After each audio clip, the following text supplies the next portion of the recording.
नमस्ते. या भागामध्ये आपण प्रॉफिट अँड लॉस अकाउंट काय आहे ते समजणार आहोत. आता प्रॉफिट अँड लॉस अकाउंट हे नुसत्या शब्दावरून तुम्हाला कळतं, की एक असं स्टेटमेंट तुमच्या समोर असेल, की ज्यातून तुम्हाला कळत असेल, की नंबरमध्ये आपल्याला प्रॉफिट किती झालं आणि किंवा लॉस किती झालं.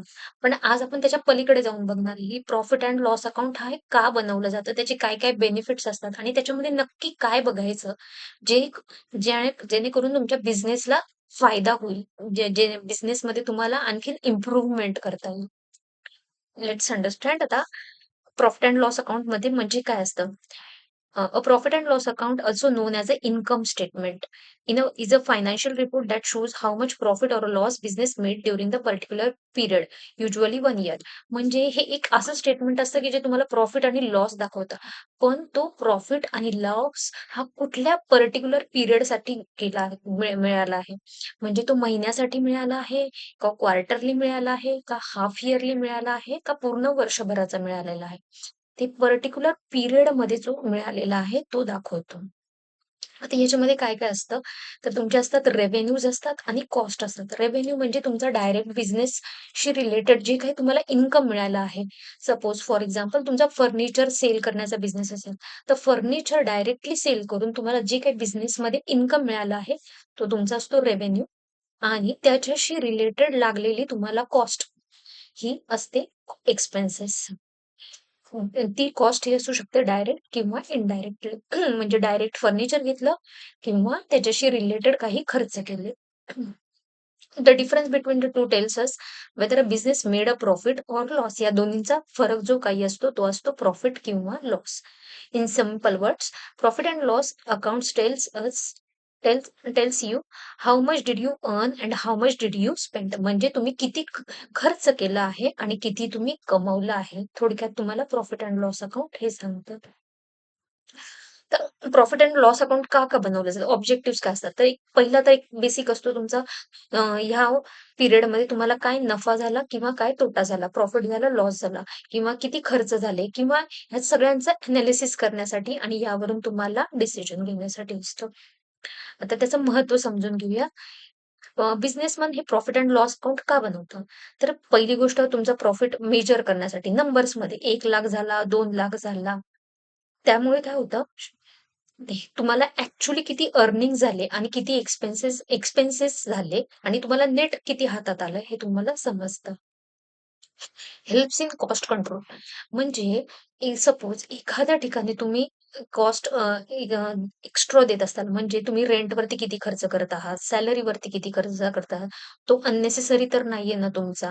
मग तिथे तुम्हाला काय प्रिव्हेंटिव्ह ॲक्शन घ्यायला हवी, हे सगळं तुम्हाला कॉस्ट कंट्रोलमध्ये प्रॉफिट अँड लॉस अकाउंट दाखवतं. Aids in decision making. यावरून तुम्हाला फायनल डिसिजन घेण्यासाठी मदत होते आणि तुम्हाला वेगवेगळे प्लॅन बनवण्यासाठी मदत होते.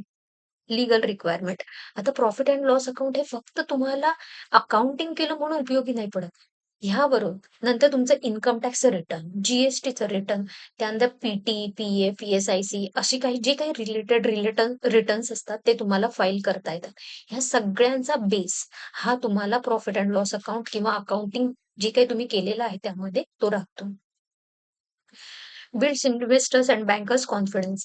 तुमची जी काही नंबर्समध्ये प्रॉफिटेबिलिटी दिसते, त्यावरून समोरची व्यक्ती ही तुम्हाला तुमच्यामध्ये किती इन्व्हेस्ट पैसे करायचे किंवा तुम्हाला किती लोन द्यायचं हे ठरवते.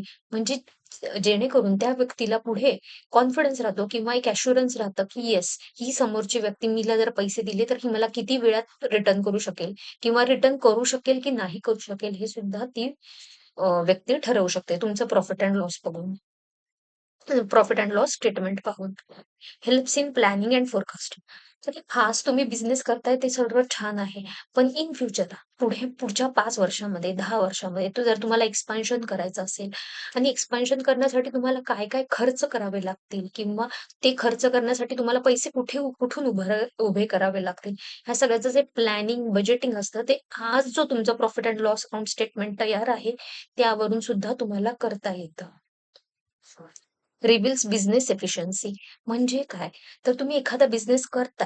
पण तो किती कार्यक्षम आहे किंवा तो तुम्हाला किती आउटपुट देतोय, त्यातून तुम्हाला किती जनरेट तुम्हाला तुम्हाला कॅश फ्लो तुमच्याकडे किती जमा होतोय, किती कलेक्ट होतंय, हे सगळं एफिशियन्सी जी कार्यक्षमता आहे त्याची, म्हणजे तो इन फ्युचर तो किती चांगला अजून चालू राहणार आहे, हे सुद्धा तुम्हाला आज बनवलेल्या प्रॉफिट अँड लॉस अकाउंटवरून कळतं. आणि सगळ्यात शेवटी महत्त्वाचं टॅक्स असेसमेंट. वर्षाच्या शेवटी तुम्हाला टॅक्स हा भरावाच लागतो आणि हा टॅक्स कुठल्या बेसवरती तुम्ही कॅल्क्युलेट केलंय हे तुम्हाला प्रॉफिट अँड लॉस अकाउंटच्या स्टेटमेंटवरती जातं. म्हणजे इन फ्युचर तुम्हाला जर का कोणीही लीगल डॉक्युमेंट किंवा इन्कम टॅक्स डिपार्टमेंटनी तुम्हाला काही मागितलं, तर तुम्हाला हा बेस पुढे प्रेझेंट करता येतो, की आम्ही या बेसवरती बनवलेला आहे. तर प्रॉफिट अँड लॉस अकाउंट्सचं हे इम्पोर्टन्स तर झालं. आता बेनिफिट्सही त्याच्याशीच रिलेटेड आहे, की एक ते फायनान्शियल पिक्चर दाखवतं. तुम्हाला कॉस्ट कंट्रोल करता येते. तुम्हाला डिसिजन्स घेता येतात त्यातून. ग्रोथ आणि एक्सपान्शन करता येतं. समोरची पार्टी तुमच्यावरती इन्व्हेस्ट किंवा इन्व्हेस्टर किंवा बँकर्स तुमच्यावरती ट्रस्ट ठेवू शकतात, की हा जर एवढा प्रॉफिट आहे, तर चांगलं फ्युचर आहे या माणसाचं आणि मी जर का याच्याबरोबर गेलो, तर मलाही फायदा होणार आहे. आणि तुमचं एक्सपान्शन म्हणजे तुम्ही ग्रो करू शकता. चांगलं एक फाउंडेशन तयार करण्याचं काम हे अकाउंट्स करत असतं. आता एक प्रॅक्टिकल एक्झाम्पल बघून आपण बघूयात, की प्रॉफिट अँड लॉस अकाउंट कसं दिसतं आणि कसं तयार होतं. Let's take an example of mister Ajay, who owns a mobile shop called Ajay Mobiles. He wants to know his business performance for the year ending 31st March 2025. Trading account to find gross profit. आता याच्यामध्ये बघा काय-काय दिलेलं आहे. Particulars amount, opening stock दिलेला आहे 80,000, purchases 3,50,000, wedges 30,000, carriage inward 20,000. Carriage inward म्हणजे goods purchase करण्यासाठी जो काही ट्रान्सपोर्टेशनचा खर्च आला त्याला म्हणतात कॅरेज इनवर्ड. आणि इथे क्रेडिट साइडला दिसतंय पर्टिक्युलर्स अमाउंट. सेल्स आहे ₹6,00,000, क्लोजिंग स्टॉक आहे ₹1,00,000. इथली एक्सपेन्सेसची टोटल आहे 4,80,000 4,80,000 आणि इथे इन्कमची टोटल आहे ₹7,00,000. तर ह्या बेसवरनं आपल्याला काय दिसतं, तर ग्रॉस प्रॉफिट हा ₹7,00,000 आहे. सेल्स वजा एक्सपेन्सेस हा ग्रॉस प्रॉफिट आहे 2,20,000. नॉमिनल अकाउंटच्या रूलप्रमाणे debit all expenses and losses म्हणून आपण सगळे जे काही खर्च आहेत तिथे डेबिटला लिहिलेले आहेत आणि credit all gains and incomes हे जे काही बिझनेसमध्ये इन्कम झालेलं आहे ते आपण क्रेडिटला लिहिलेलं आहे.